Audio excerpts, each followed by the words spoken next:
Welcome to another edition of Pittsburgh Sportsline Live in the BPTV studios.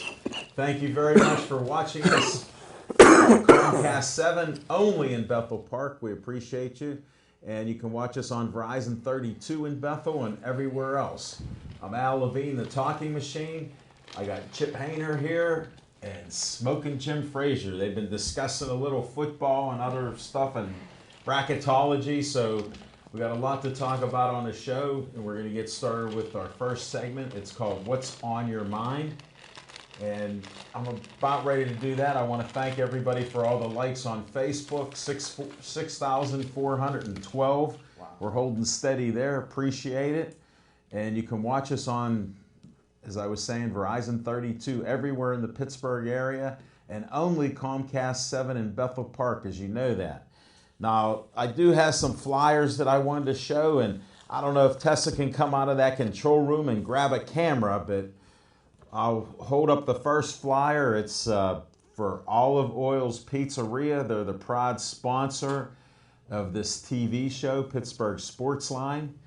And I think Tessa's here. It's live TV. You could go on that camera. Tessa, go. You want to stay on that? Okay. She's in control. All right, she's pulling that close. The phone number is 412-831-1900, Hillcrest Shopping Center, right in the middle of it. Don't miss it. Go there, get your pizza. They got great pizzas there. Then I have the Joey Fabus Childhood Cancer Foundation. Here's Joey with pictures of DIPG. It's a brain cancer. He didn't make it to his 9th birthday after he was told that he had DIPG. It's a terrible brain cancer, and all the money donated go online to the Joey Fabus Childhood Cancer Foundation. Donate $1. They got events coming up, so check it out. The Historical Society, the Bethel Park Historical Society, this is another great cause. The Schoolhouse Arts and History Center. It's right where the trolley's at. You can't miss the trolley that's right outside on South Park Road. Check it out. They got a lot of great things there. I don't know if you can pull up inside. They're getting money for windows. Matter of fact, the Bethel Park Community Foundation donated money for windows, so we got good things happening there. And I have, let's see, I'm down to another one. I got 2 or 3 more things left, Tessa, if you can hang with us. We have money for groups in Bethel Park that are working with their kids from $100 to $500. Watch your step, Tessa, as you handle those cameras. And you can apply online at bpcf.org. Check it out. We got a meeting this Thursday, and we'll be talking about different scholarship grants that are available. You'll hear the word and check out the website for the BPCF. Check that out. And then we need volunteers. Like, we have Tessa here, we got Ethan here, and Dave Cable did me a favor, and he has me as Uncle Sam. I'm Uncle Al, asking for volunteers to come on out, check out the video where I asked, and Uncle Al's asking you to be a volunteer behind the camera like Tessa is right now. Look at that close-up that she got. Unbelievable. Call 412-831-3304. Tell Dave Cable, Al Levine told you you want to volunteer and help us on our shows. I got one more thing. Cool Springs was a guest at our show. We're doing a lot of things in collaboration with them. They got different leagues. What a facility, 174,000 square feet, regulation FIFA soccer field. They got basketball courts, unbelievable. They got activities all the time going along. Give them a call. Let's see, I don't know if I have that number there. I think it's like 412-831-5800. Give that a call and see if you get a hold of them. And if not, just tell them Al called. Yeah, just tell them Uncle Al told me to call, even though it doesn't apply to them. But that's all right. What's on my mind is bracketology. I'm not a part of it, but everybody's bracket's been busted, and they offer all these other contests you could have, ESPN, tournament things going on, and I'm not part of it. I've enjoyed some great basketball games. And like I was telling people yesterday, my dad and I would talk. Sometimes we'd watch the games together, and we talk about the referees. And he used to always tell me, Alan, if you don't notice the zebras, they're doing a great job. Well, the one call I talked about is the guy was up through the hoop, his hand was in the net. Northwestern and Wisconsin. And it was a pivotal game, and the coach got on the court, automatic technical foul, and they kept it the same way, that it was still a block shot, which you could clearly see the kid's hand jumped up through the basket, through the netting, with netting, and blocked the ball. So that was one of many calls that the referees, they had a rough year. They do it part-time. I give them credit for being out there, and you got to play around these mistakes, which the kids do that. But some of them are so obvious, and it was just terrible. In numerous games, I could probably tell you about 10 or 12 of them that it just was upsetting. Well, So. and I understand about the you being upset about the referees, and this goes across all Well, it sports. strikes my home, my family, Sure, with my yeah, dad. I mean, it's your basketball roots. Absolutely, I understand that. But the games are played by humans, and we are flawed. And even though the referees make bad calls, whether it's pro football, baseball, basketball, NCAA basketball, whatever it may be, that's all just part of the game. Well, that's why I say they overcome it. I don't mind that, and the players do, and the coaches do. Yeah. But some of these are so egregious that it's like You wonder what were you looking at when that happened? Is that they that's the obviously missed question. it. Yes. Yes. That's the key thing, and you can't review some of them, and you got to watch when you're a coach. Northwestern coach come onto the court, it's an automatic technical foul. So. And the sad part about the Northwestern thing, 78 years they'd never been to the tournament, and they get to the tournament and they win their first game they ever play in the NCAA tournament. And looks like they could have gotten a little further, but oh well, fate smiled on the wrong way. Gonzaga. Go Gonzaga. Go Gonzaga. That's it. Hey, and we're going to go to a commercial now, and then we're going to come back to Fiction and Fact from Smoking Jim's Almanac. Don't change that dial. Chief, go get your dessert right now. Did we forget our one?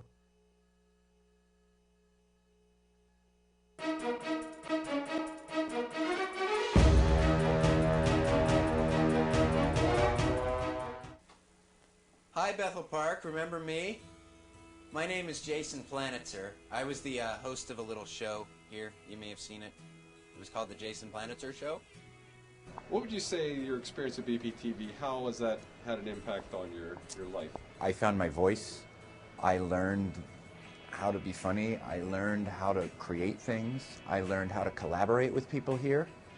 I developed an interest in film and comedy and making videos. It stuck with me. It continued through my life. I got into working on motion pictures. I now I'll produce small videos. I'll work with producers on commercials, television projects, feature films. I scout locations on TV shows and movies, which involves me reading scripts, finding the locations that need to be shot, and collaborating with the director and production designer to find the perfect spot. It all started at BPTV for me.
Ethan?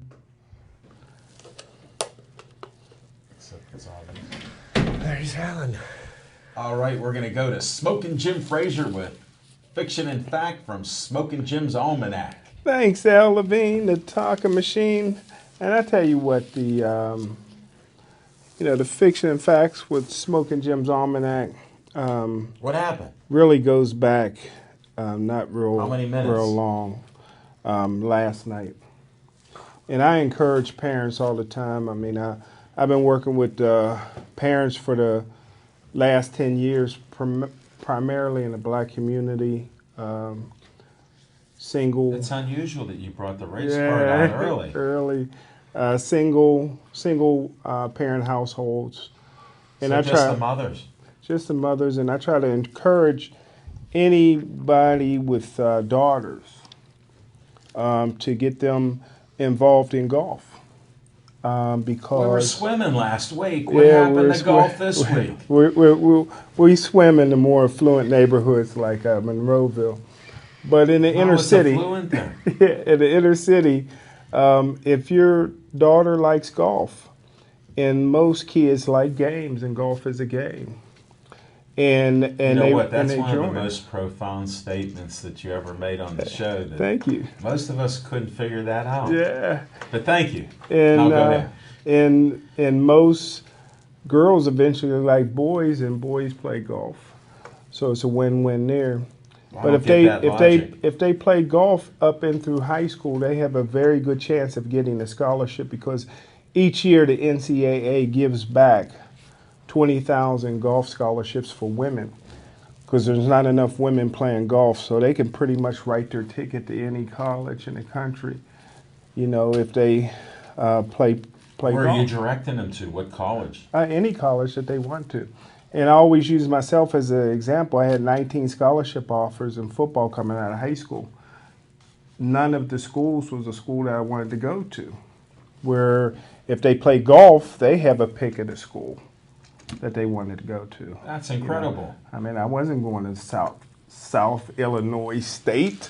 Well, but, of course, you were going to whoever paid you the most. Yeah, my dad. I mean, instead of me, I had to go. Yeah, with my dad, I had to pick one from one of them 19. Yeah, he said not enough zeros. Go to Yeah, the he next. wasn't coming out of his pocket. He wasn't coming out of his pocket because I wanted to walk on somewhere. But anywho, make a long story short, last night, two young men really touched my heart, because I encourage parents, find out what the passion is for your kids and let them pursue it.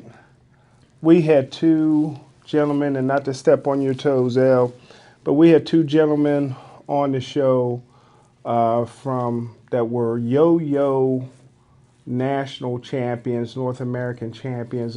They're going to compete for a world championship. They've been all over the country, all over the world, in Japan and other places. And the things that they could do with a yo-yo, I mean, they were kind of shy kids.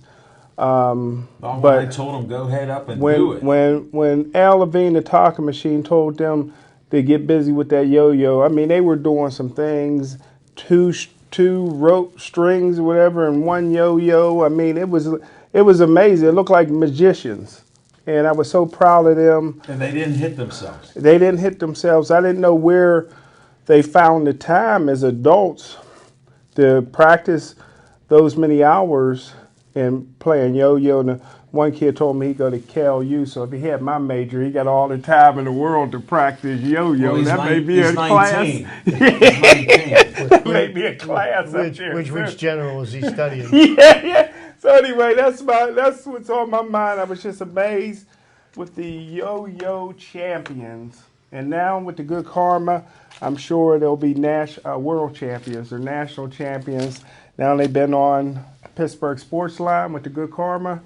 Look for How can them. they not? One follows the other. Yeah. You get on Pittsburgh Sports Line, national recognition is soon to follow. That's right? it. That's it. Smoking Jim, that was very good. Thank you, Yeah. I sir. don't know how you went from golf to yo-yos, but somehow you took that little step. Let your Passion. kids pursue their passion. But you know, What about the coach we had with soccer from Cannon Mac? I thought you'd talk about Larry Shaw. the only problem with the 'Cause yo-yo, he gave a Jim, great speech. He did. on that. He sure the only did. problem with the yo-yo, Jim, it's got its ups and downs. That's true. Well, That's true. they walked the He dog. walked the dog. I love that. Smoking Jim almost got up to walk the dog. Rock the Yeah. cradle. And the one kid's Takes me back to my youth. The one kid, Kai, I forget his last name, he invented a double dragon. It's 2 strings with a yo-yo. That's amazing. What he was doing with that was magical. Yes. And John was the other kid's name. Very good. I remember in 6th and 7th grade, I had a fondness for playing with yo-yos, and we got pretty good then. But I'm sure nothing close to what these two did. It doesn't compare. Wait till you I am see it. absolutely certain of that. Yeah, wait till you it's still a little bit of my on location, but we'll get to it. Now we're going to go to Chip's segment, if we could get to that.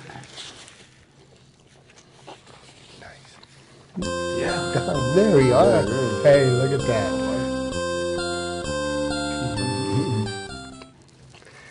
I'm glad you got me again on there. Okay. Chip, here's your trivia. Well, we'll make our trivia short and sweet because there's just so much sports to talk about this week. So much. But what did we have last weekend was we had the opening round of the NCAA tournament. And I did kind of go into the history of the tournament a couple of weeks ago and some other interesting facts regarding the NCAA tournament.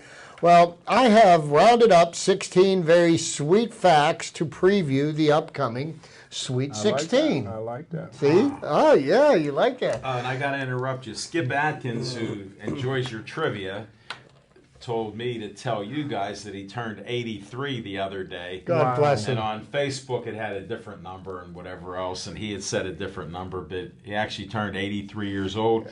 And shout out to Skip. Hope you feel better. He's been sick the last month or so. Hasn't come out to our shows, but he still supports our shows by watching us. And Skip is such a great basketball fan. And I think for all basketball fans, the lack of major upsets to date in the tournament so far really have guaranteed that there was a lot of great matchups this weekend. One of the ones that I'm really looking forward to is Louisville and Kentucky. Yeah. Those two going at each other. I thought UCLA and Kentucky. That's Louisville. No, UCLA. I think it's UCLA in Kentucky. Let me think. Because those are my 2 favorite teams. No, I believe that they're playing North Carolina. Wow. Okay, Our and, brackets and, are and, all- and I will get to that. All right. So, okay. Let's get to So, first off, the SEC is the first conference to go 7-0 or better, entering the Sweet 16 since the Big East did it in 2003. They went into the Sweet 16 8-0. That's amazing. That was back when the Big East was The Big the East. basketball conference, and that was back in the days when Pitt used to run up at the top of the conference. No Big East teams are in the Sweet 16 for just the 3rd time since the conference was formed. Other years were 1986 and 1993. Florida is the only team to have appeared in the last 4 Sweet 16s. Really? I didn't know that either. Okay, no, wait. This is where I was incorrect with the Gators haven't won a basketball title without beating UCLA in the tournament, which is their Sweet 16 matchup. So it's UCLA and Florida, and every year that Florida has won the national title, they've beaten UCLA. Whoa. So, do we see history repeat itself this week? Stay tuned, Ask folks. LeVar Ball and what Alonzo's going to do. Kentucky and Louisville have met 5 times in the postseason. The Wildcats hold a 3-2 series lead, with the last win coming in the 2012 Final Four. Now we're going to have a little local flavor here. Somebody whose wife became a little bit more of an internet sensation than her husband during the tournament games last week. Dayton coach Archie Miller worked under his Arizona coaches and brother Sean Miller from 2009 to 2011. So he worked on his Arizona staff before he took the job at Dayton. And Is his wife good looking? I don't know. I didn't really pay much attention to it. There was a buzz about, she was rooting enthusiastically for her team. Oh, okay. And it was got on the internet and went viral. So Smoking Jim, she's white. I may have missed that while you were looking at the black models. all I know is that there was Just a little sidebar, folks. Some reason he brings up race, which he's not a prejudicial guy. I mean, look at that smile on his face. And he's not a NASCAR fan either. And I think we should talk more about race on this show. I think there's a bias going on here. But He's in the. There is a bias, but he brings up reverse discrimination in the NFL with white cornerbacks. So. I think he discriminates against people making left turns. So Yes. you have to make 4 of them to complete a oval. Yes. Okay. Next thing. This Sweet 16 marks only the second time since the tournament expanded in 1985 that neither Duke nor Carolina made it out of the first weekend when both were in the tournament. Wow. Well, what that means is that Duke lost Sunday night, so North Carolina is carrying on in the tournament. This is the first time that both of them haven't made it past that into the Sweet 16. I didn't know that. That's interesting stuff. I love it. Now, Well, you don't watch that stuff, Smoking Jim. We don't know what you watch. you know, I always like to try to pick up the odd trivia that makes people go. Give us some. So, conference breakdown. The SEC has 3 teams in the Sweet 16. The Pac-12 has 3. The Big Ten has 3. The Big 12, 2. The ACC, 2. The MWC, which I'm a little bit, I'm not up to date on. They have 1. The Atlantic 10 has 1. And the ACC 1? No. Or the AAC has 2, and the ACC has 1. Now, the interesting thing about this is that the ACC, which is supposedly the best basketball conference in the country, had 9 teams in the tournament. And only one of them made it to the Sweet 16. That's amazing. Kentucky has the most NCAA tournament appearances of all the teams that are left with 53. Baylor has the least amount of NCAA tournament appearances out of the teams remaining with 8. San Diego State has 2 more with 10. And Dayton has a total of 15. Wow. Dayton's still in it. Yes, they are. I didn't know that. You missed that, Smoking Jim. Yeah, What are you watching out there? Brackets went tumbling last weekend. Brackets went tumbling. That Dayton lost. Championships won by teams remaining. UCLA has won 11 national titles. Kentucky has won 8. Louisville has won 3. UConn has won 3. Florida has won 2. Michigan State 2. Arizona 1. Michigan 1. Stanford 1. And Wisconsin 1. San Diego State, Iowa State, Virginia, and Tennessee are the only teams remaining to have never played in a title game. Okay. Jarnell Stokes and Julius of Tennessee and Julius Randle of Kentucky led the nation with 22 double-doubles. Wow. Pretty interesting statistics there. And Kentucky beat Louisville in their matchup during the regular season, 73-66. But the Cardinals open as a 5-point favorite over the Wildcats. And the last 2, Dayton coach Archie Miller's wife is the sweetheart of the Sweet 16. I'm going to watch that. You're going to have to pay attention, Jim. And Fred Hoiberg's dance moves are the sweetest, and his daughter doesn't even care. And I guess he's one of the coaches of one of the teams that got a little excited in the locker room after their team won their matchup. But just a little bit to touch on, I do think that there's going to be quite a number of enjoyable games this weekend, and they're going to. That's Thursday night or something. They play Thursday night, I believe Friday night, Saturday, and Sunday. They get it down to the Final Four. By the end of Sunday, we will know who our Final Four are for the following weekend, with the championship game a week from next Monday. Nice. So Thanks, that's my Chip. trivia for this week. Find something new I'll dig deep for some tournament trivia next week. We'll look forward to it. Thanks again, and our fans like it, so we keep putting it out there. And we're going to go on my segment on location right now.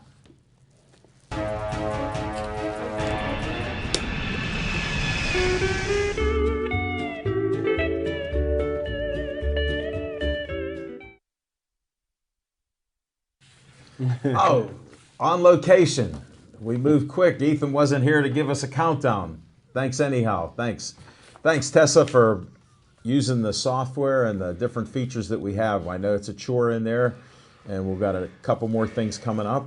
But on location, we were at the Fairway Grill, 1530 Hamilton Road. Smoking Jim and I had a great bunch of guests.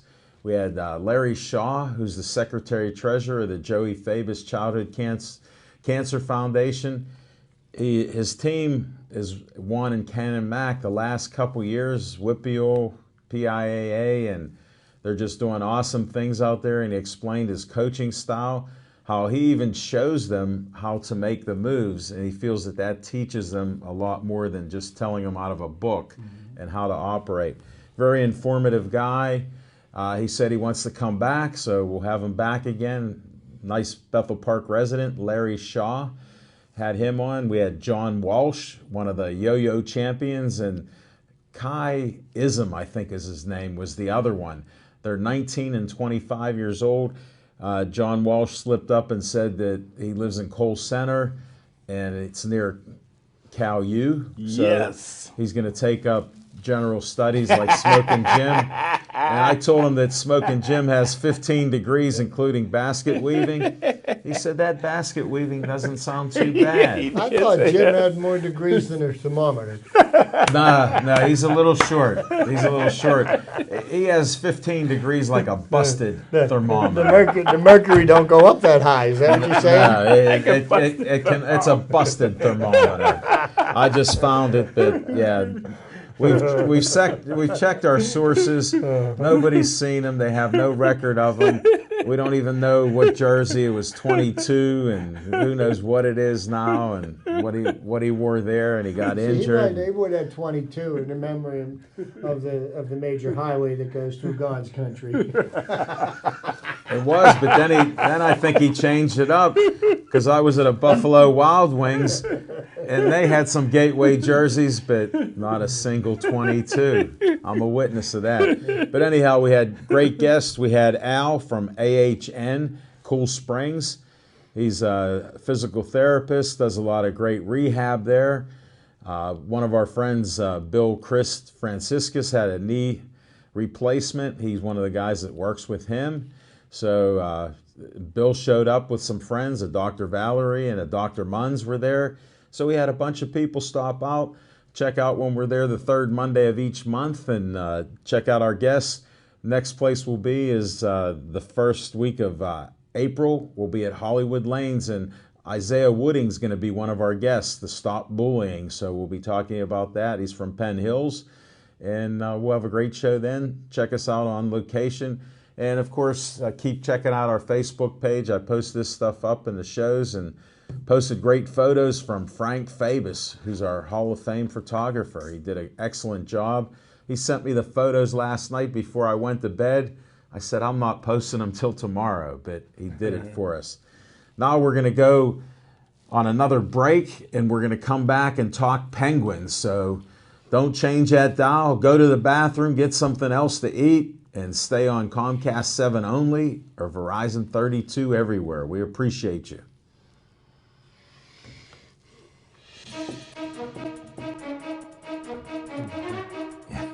Good. Visit the Oliver Miller Homestead, an 18th century reenactment site located just off the circle on Corrigan Drive in South Park.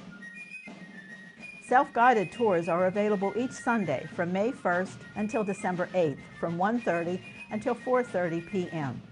with guides in 18th century garb located around the grounds to answer questions and to give information.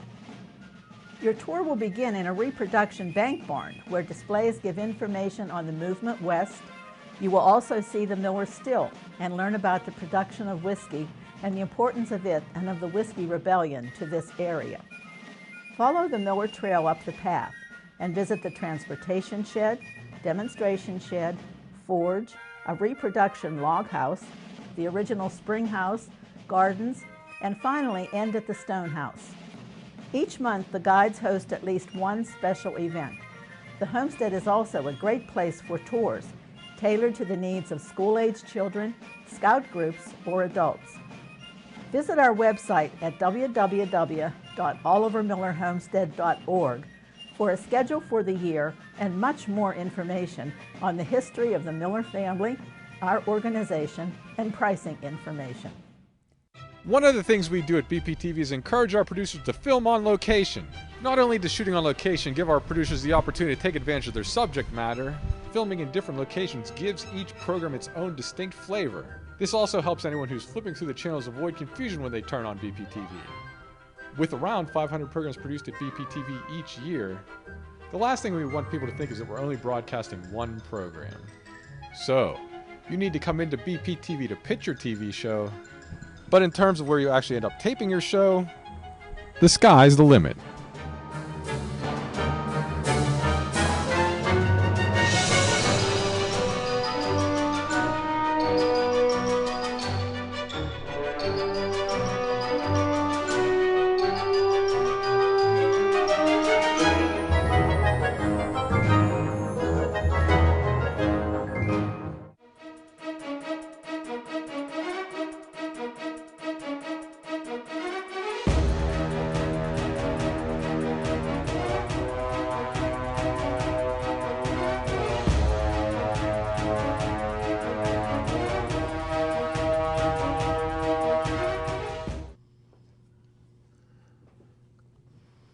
Penguins win Sunday 4-0. Sid the Kid had a hat trick. They tossed hats there on the ice. What a showing against the Florida Panthers. I watched the game. Great game. Tonight it's 0-0. So go Pens. I'm for the Pens. They're fighting it out with the Capitals and Columbus. Yeah, and right now, if the Penguins get 1 point out of tonight's game, which would mean if they ended up in a regulation tie, they would lock up a playoff spot for this year. Now, where they're going to be seated in the playoffs is going to have a lot to do with what happens between the Penguins, the Capitals, and the Blue Jackets. 10 games, yeah. You know, so there's a lot going on. But more importantly, we have seen Sidney Crosby reemerge as the absolute best player in hockey. 40 goals this year. In the last 4 games before tonight, he had 6 goals in the last 4 games. He scored a hat trick. Couple here. Sunday night. And, you know, right now, Sid Crosby is got the league lead for goals scored. He is in the running for the Art Ross Trophy, which is the scoring trophy, which could lead to him getting the Hart Trophy, which is the league MVP trophy. Connor McDavid has given Sid a run for his money. Now, Connor McDavid, for those of you may not know who he is or think, well, I've heard that name before, he was the next great thing that was coming into the National Hockey League. People described his talents as being like Gretzky's, Lemieux's, and Sid Crosby's. And he's done very well for himself. Last year, his first year in the league, his season was cut short with a broken collarbone. And he's come back this year, and he's lighting it up for a team that not many people get to see much of because, you know, not much television exposure in Edmonton, Alberta, Canada.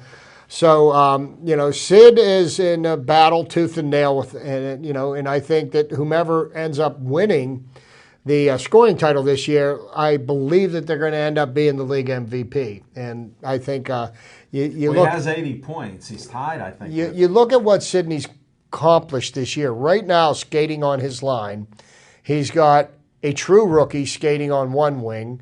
And then Connor Sherry, who really hasn't completed a full season in the NHL, on his other wing. And Sid's just keeps on rolling along, and he's showing everybody why he's the best player in the league. Well, like most players that are the best, they elevate the other guy's game, which makes a big difference. And it seems to be. Lemieux did it with Robbie Brown, scoring 50 goals. He banked 49 of them off his forehead. Yeah, and Stevens getting all those goals. So, I mean, there's a lot of stuff that goes on there. Well, and, you know, and the thing is that Sid's line mates this year have been interchangeable, which just goes to show you how much of an impact that he's had this season on the Penguins' success and on the scoring race because, you know, it's from day to day. Who's going to be skating on Sid's line? And they were missing 7 starters for the game. Or more. You know, they've at got least more 7 that people they brought hurt. up. They brought up another guy from the AHL that they picked up from Toronto as a two-way defenseman who's going to play tonight. Once again, Derek Pouliot got sent back down to the minors after a horrendous performance on Sunday. Here's a kid that was drafted very high, very highly touted as being, a future star, and it just doesn't seem like the kid has the heart to want to play the game. There's something missing. And I'm thinking at this point, with as many chances as he's had playing on a team of this caliber, it may be time for him to have a change of scenery, and It could be. because for whatever reason they're not pressing the right buttons here to get him to play it. I don't know how you could not go all out playing on a team with Evgeny Malkin, Sid Crosby, Marc-Andre Fleury, Kessel, Matt Murray, Hornquist. and just the list goes on and on. Chris Letang. Yeah. It'll be interesting. There's going to be some battles going on, and I think the Penguins' biggest battle is not so much going to be in the standings. I think their biggest battle is going to get their players healthy to make it into the playoffs, because They need him. winning regular season games, you're playing one team one night, you don't see them again for 2-3 weeks, maybe you don't see them again at all. But when you get into a 7-game series, you're seeing this team every other night for 2 weeks, and they get to know your tendencies. And if we aren't at our absolute strongest, I think it could be a short playoff run if our team is not healthy getting into the playoffs. And against Florida, Smoking Jim's favorite player, Jaromir Jagr, was there. Of course, they didn't score; they got shut out. But he was going up and down the ice and made a few But the great Penguins plays. had a nice tribute to Yarmer. They Yeah. had a nice video tribute to him at the game, which, It's their 50th anniversary year, so it was. Yarmer has burned a lot of his bridges here in Pittsburgh, considering all the great things that he did do. But And the Penguins stabbed him in the back. But would you bench Murray for Fleury? Brandon? I wouldn't bench either of them. I would continue as you have been, because we're going to need the efforts of both of them. If they felt that the team could make a run deep into the playoffs with either or instead of both, I think they would have traded Marc-Andre Fleury, but they weren't going to get a return on him, and I think having the two of them gives them as good of a chance as they're going to get. He played a great game the other day. So, Fleury? yeah, Fleury had his first shutout of the season Sunday night. his 44th of his career, so he did well. That's my favorite. They were even shouting. You could hear Smoking Jim in the background. Fleury. Yeah, that's my favorite player. They were giving him Fleury calls. So And you really can't say anything negative about Marc-Andre Fleury.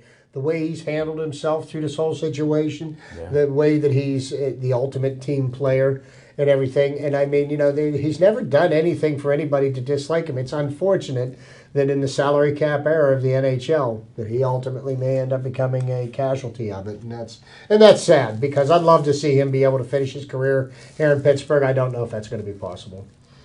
we'll find out, but it's enjoyable hockey. I want to see them repeat. I predicted a repeat, so I'm hoping the Penguins repeat. No, you know what? I'm predicting too. I know, of course you did. That way Sidney could put to rest, about, Mario won back-to-back championships, Well, Sid can win back-to-back and have one more than Mario, then maybe he might be able to move out of his basement. I don't think he wants to. I don't think he wants to.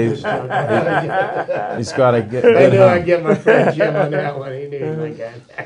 Hey, with the show starting out, I got some flyers out there, and Tess had to come in and run the camera. But I normally start with what's on your mind, and I'm going back to it. I'm going back in time now.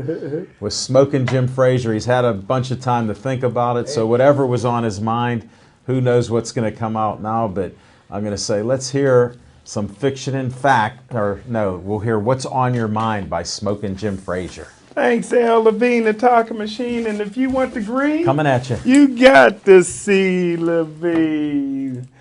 And I tell you what, What do you got? For all those people who said that the Pittsburgh Pirates don't spend money, they're spending money. They got nets up now.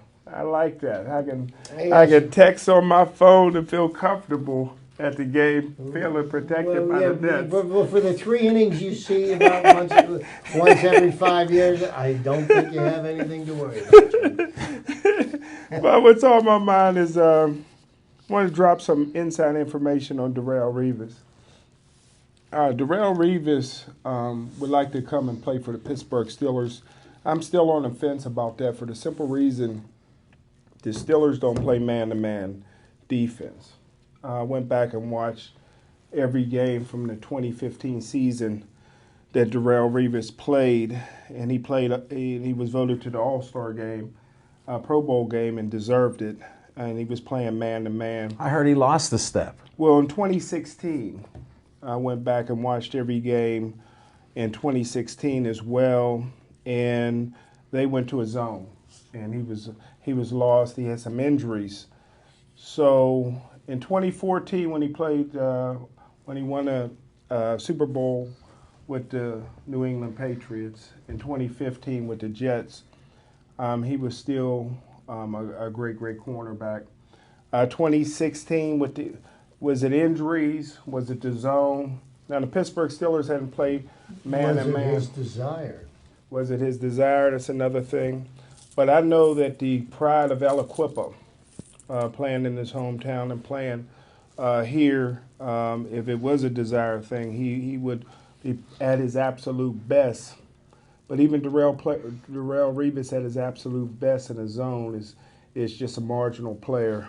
Man-to-man, the Steelers haven't used man-to-man defense since Ike Taylor left. So if they let him play man-to-man, I would be interested in Darrelle Revis for this reason. I call him the modern-day A.J. Burnett.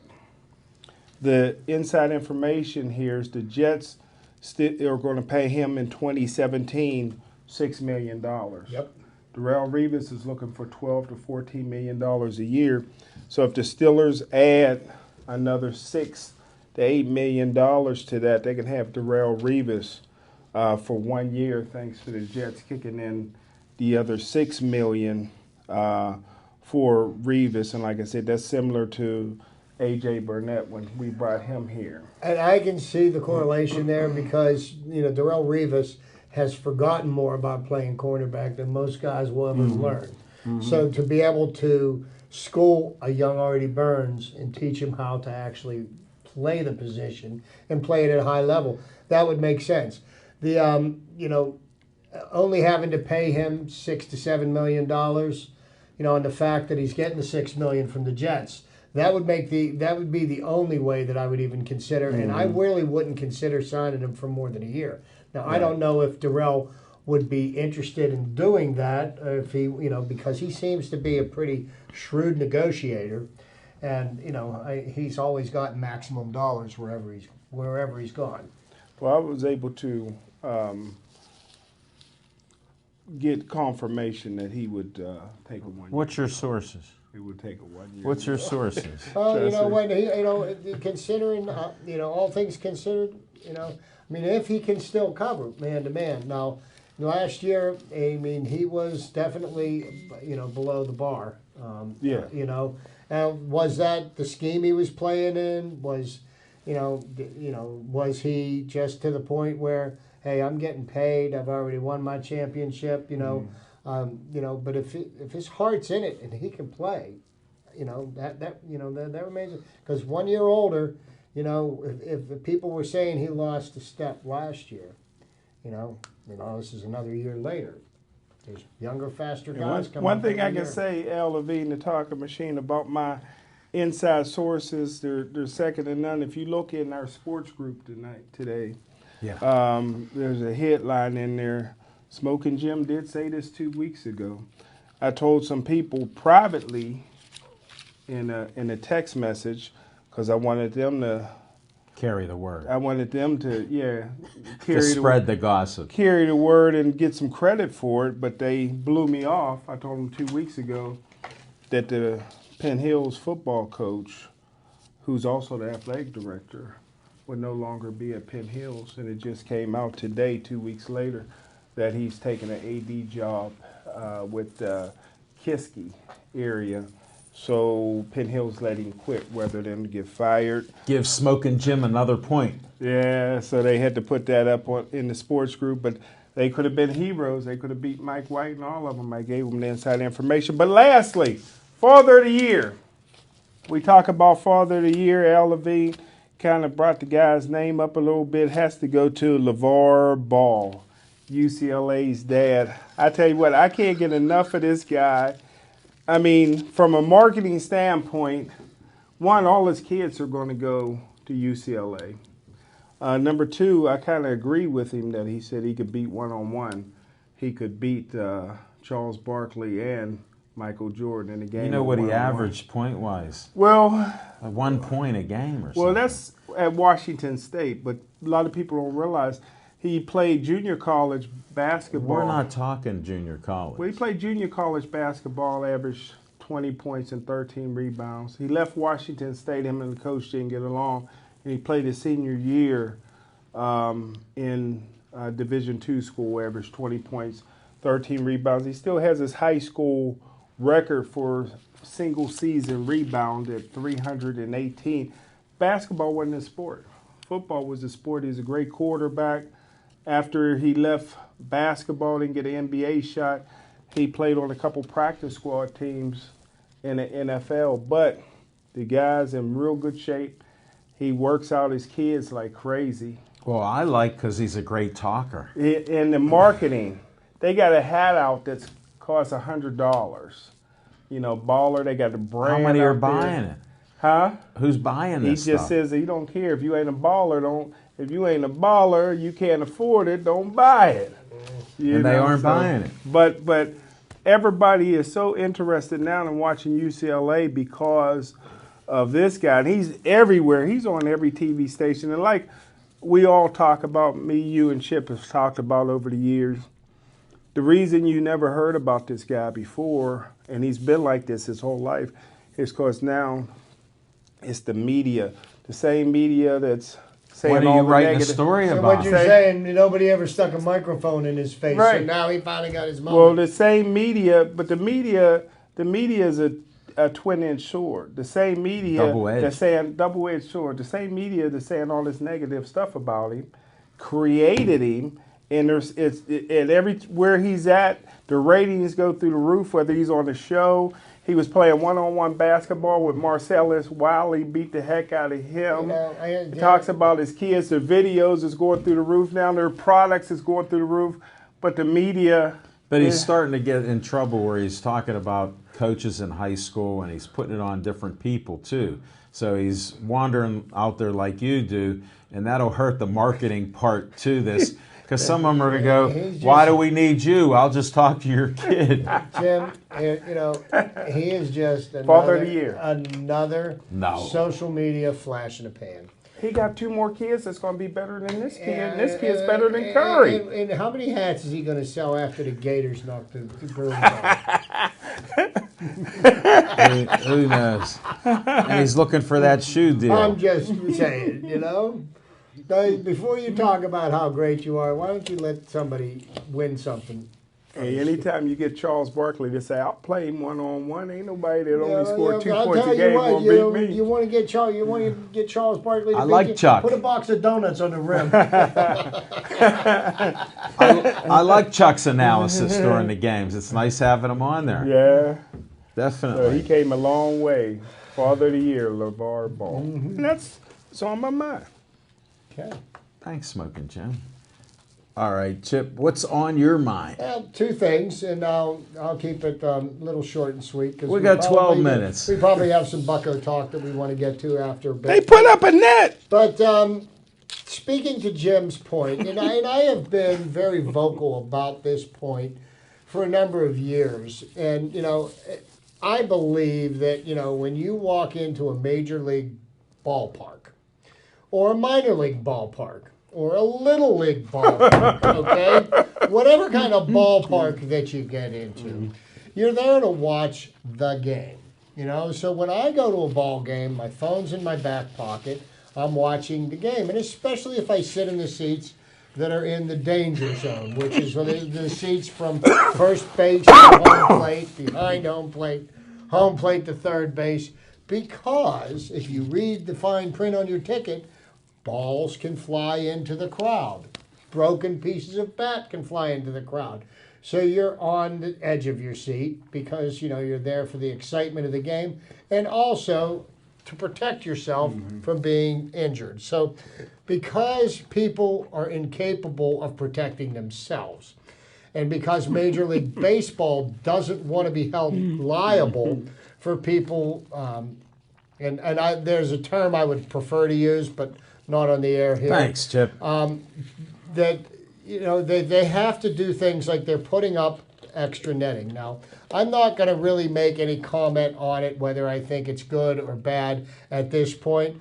April the 8th, when I go down for my first game of the season, I want to see what it does to the sight lines and see, does this take anything away from the game, and is it making the game a little safer for the people that don't want to pay attention to the game, which I don't understand. If I want to look at my phone, I can look at my phone at home. I don't have to pay $50 or $100 and deal with traffic and parking and everything else that goes with it. I mean, why do I need to look at my phone at PNC Park? I can look at that at home for free. But but you take nice pictures from your seats. Yeah, but we appreciate that. But you know what? That's usually in between the inning breaks.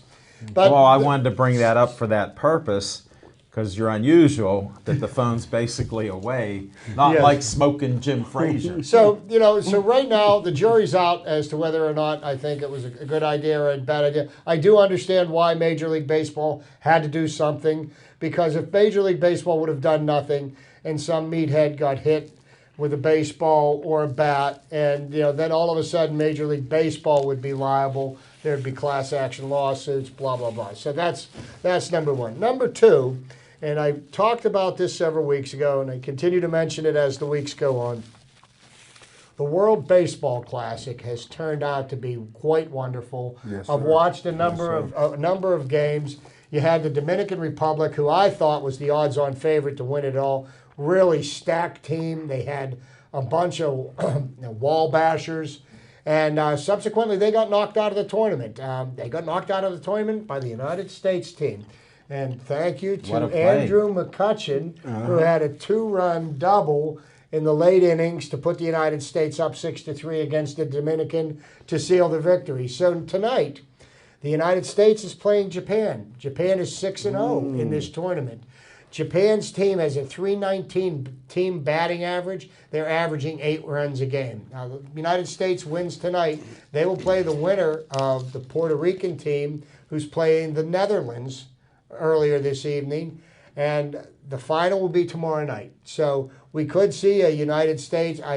I'm picking the United States and Puerto Rico in the final. The United States has never made it to the final. The highest they've ever finished in the World Baseball Classic is 4th place. Wow. So it would be quite an accomplishment. So there's a couple of baseball games that are going to be worth watching in the next couple of days.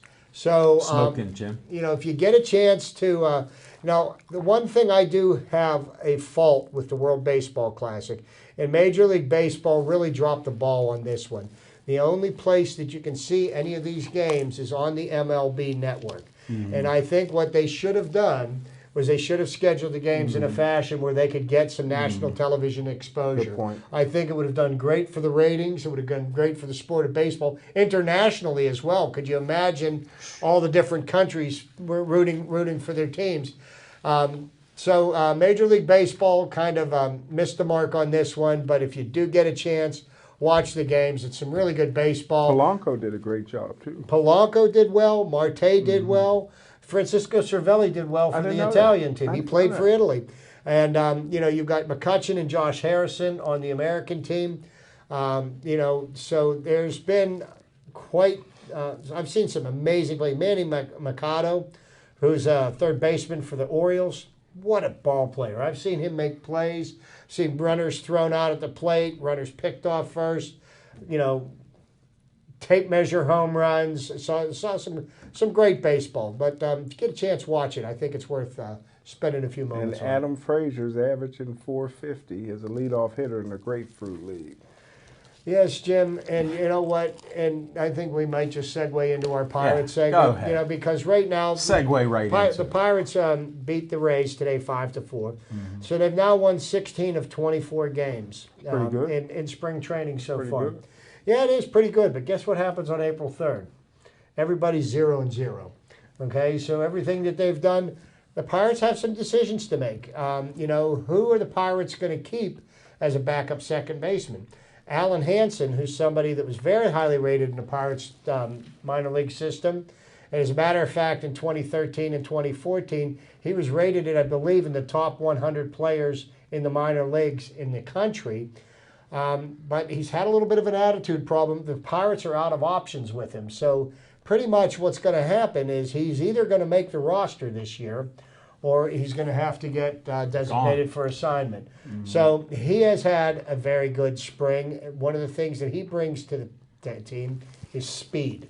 As a utility player, which I think would be his role, is speed. Adam Frazier has been doing extremely well. There's the... But can he play in the field? Well, you That's know one what? of the things that he was suspect last year, but his play in the getting their field. chance. He's improved. There's terrible. There's a young man named Ozuna who is leading the team in batting average and home runs. Who? Ozuna.